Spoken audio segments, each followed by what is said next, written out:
Anda kembali di Metro Siang, pemirsa. Setelah Mahkamah Pidana ICC mengajukan penangkapan terhadap Perdana Menteri Benjamin Netanyahu pada Senin pekan lalu, belakangan Mahkamah Internasional di bawah PBB atau ICJ pada hari Jumat memerintahkan Israel untuk menghentikan serangan ke Rafah, kota di Gaza Selatan.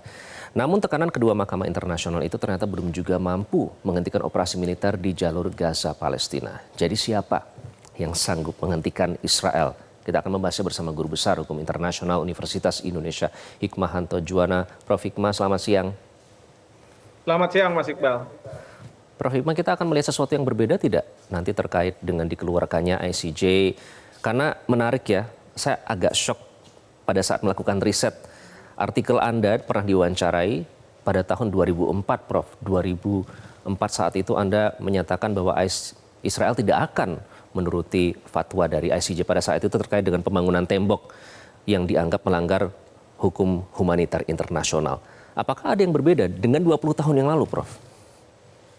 Tidak ada yang akan berbeda, Mas Iqbal. Saya yakin itu Israel tidak akan mengindahkan apapun putusan dari ICJ yang baru-baru ini sudah diucapkan, provisional measures, dan juga keputusan dari ICC di mana jaksa penuntut umumnya sudah menyatakan akan melakukan penangkapan terhadap Benjamin Netanyahu dan kawan-kawan, termasuk juga petinggi Hamas.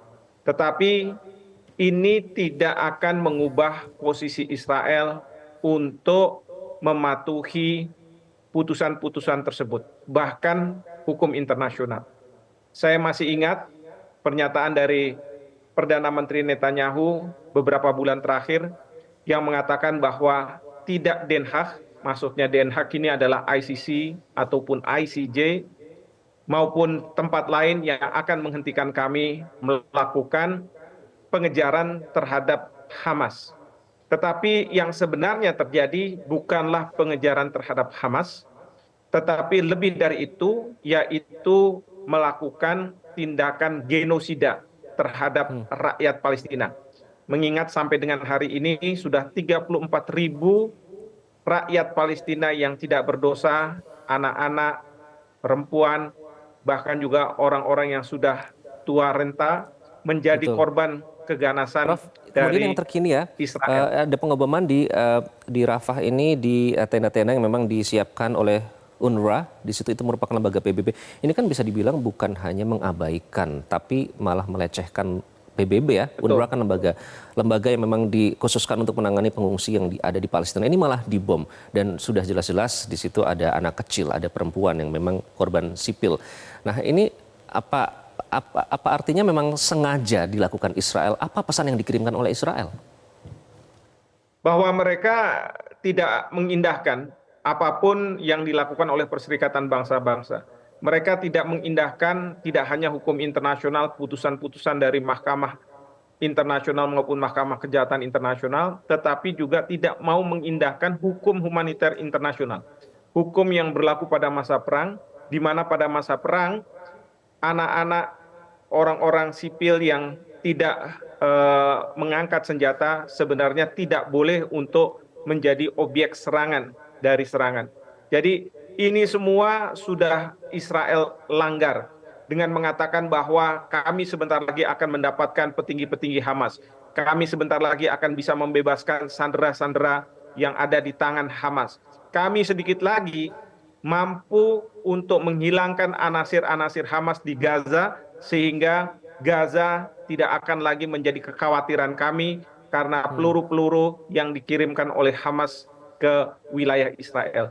Itu yang mereka selalu katakan, sebentar lagi, tetapi korban sudah berjatuhan, hukum internasional dilecehkan, putusan tidak diikuti, dihormati, bahkan juga tekanan masyarakat internasional, masyarakat dunia, warga dunia, mereka tidak mengindahkan dengan alasan bahwa kalau kita mengindahkan itu, maka Israel akan hilang, dan kemudian rakyat di Israel akan menghadapi Holocaust yang kedua. Padahal itu semua tidak mungkin terjadi. Karena kita tahu kalau misalnya ada penghentian, Hamas ketika dia akan menyerang, pasti ada Amerika Serikat. pasti ada negara-negara lain, pasti akan ada PBB yang akan menghentikan serangan Hamas, serangan balasan dari Hamas ke Israel. Dan Oke, dunia juga tidak kartu akan membenarkan tindakan yang dilakukan oleh Hamas tersebut. Kartu Holocaust, kartu antisemitisme itu yang selalu dipakai oleh Israel ya dengan alasan untuk membela diri. Padahal sejumlah pakar menilai justru Israel lah yang melakukan tindakan serupa Holocaust dengan membumi hanguskan Gaza dan juga puluhan ribu warga Palestina. Tadi Anda mengatakan soal tekanan internasional, Prof. Ini yang berbeda dibandingkan tahun-tahun sebelumnya. Negara-negara yang kita kira mungkin akan skeptis ya dengan orang-orang Arab karena mungkin sentimen pribadi atau sentimen apapun itu, ternyata mereka turun ke jalan. Juga negara-negara lain yang terang-terangan sudah mengakui kemerdekaan negara Palestina tidak hanya di forum PBB namun kepada forum internasional. Jadi ada yang rakyatnya beserta pemerintahnya juga sudah kompak begitu, mereka menyatakan kemerdekaan mendukung Palestina. Dan terkesan Israel ini menjadi negara pariah atau yang dikucilkan. Artinya apakah ini tidak akan ada pengaruhnya semua tekanan internasional itu? Sayangnya tidak akan ada pengaruhnya. Saya tidak yakin bahwa ini akan berpengaruh pada Israel. Kalaupun akan ada pengaruhnya, yaitu pengaruh dari Amerika Serikat. Kalau Amerika Serikat mengubah posisinya dan mengikuti posisi dunia terhadap Israel, saya yakin itu akan berubah.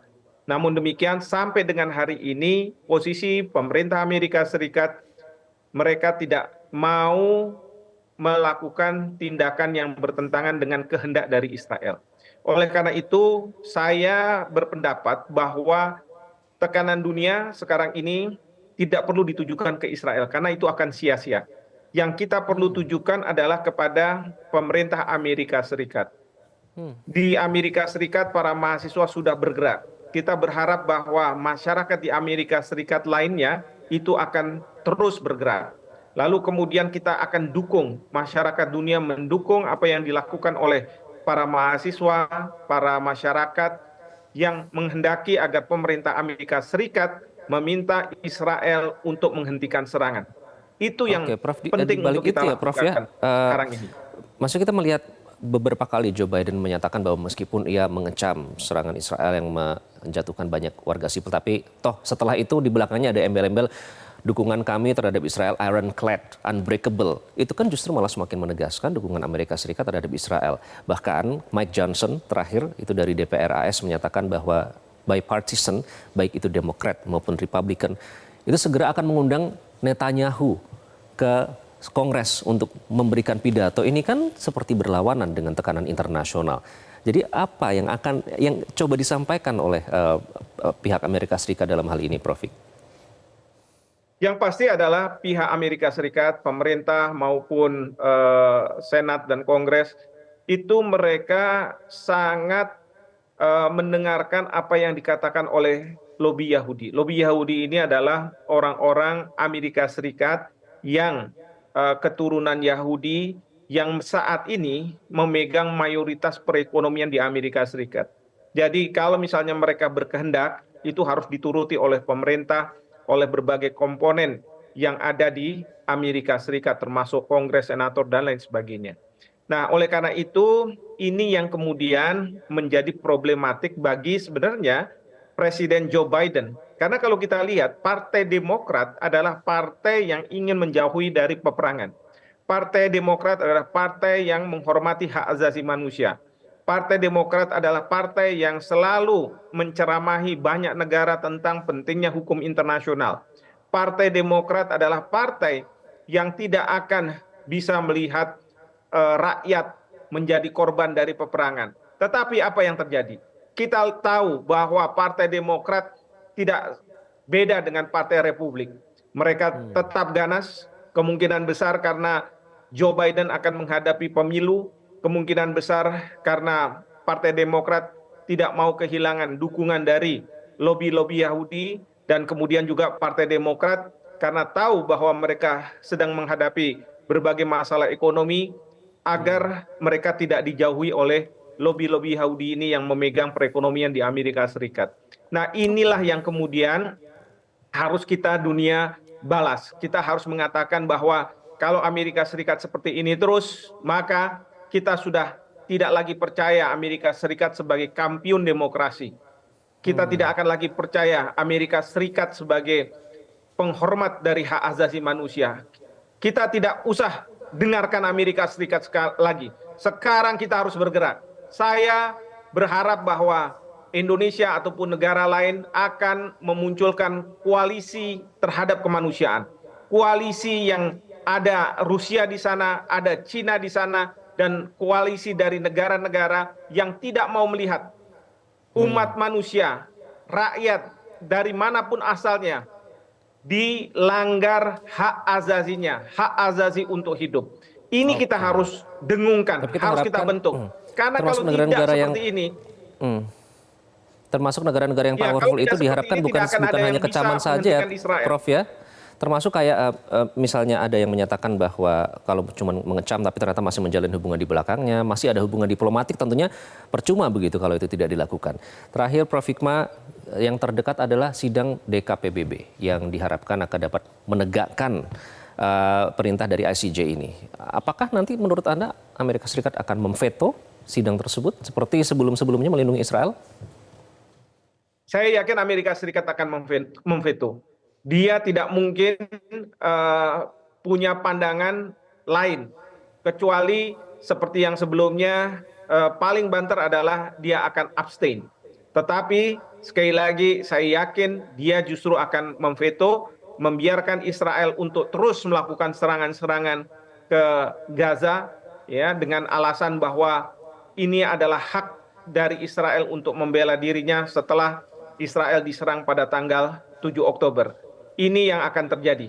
Demikian Mas Iqbal. Oke, dan gelombang unjuk rasa ini menurut Anda apakah masih akan berlangsung, Prof Hikmah, di seluruh dunia? Oh ya, ini akan terus berlangsung. Kita ingin menunjukkan, termasuk rakyat Amerika Serikat menunjukkan bahwa kita tidak bisa mentolerir apa yang dilakukan oleh pemerintah Israel menyerang mereka-mereka yang tidak berdosa, dan kita juga tidak akan bisa mentolerir tindakan pemerintah Amerika Serikat yang membenarkan tindakan yang salah, membenarkan tindakan yang di luar nalar manusia, membenarkan tindakan-tindakan yang sebenarnya dunia sudah banyak mengatakan bahwa ini bertentangan dengan konvensi genosida. Itu yang sudah terlihat di yang dilakukan oleh Afrika Selatan dan salah satu dari negara Amerika Latin, dan ini didukung.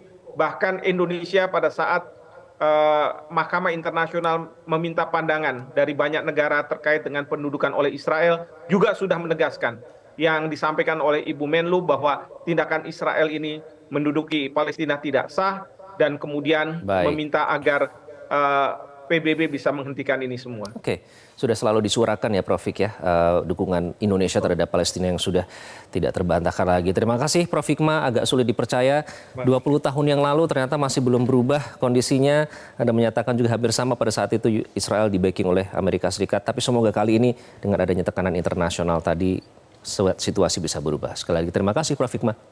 Jelajahi cara baru mendapatkan informasi. Download Metro TV Extend sekarang.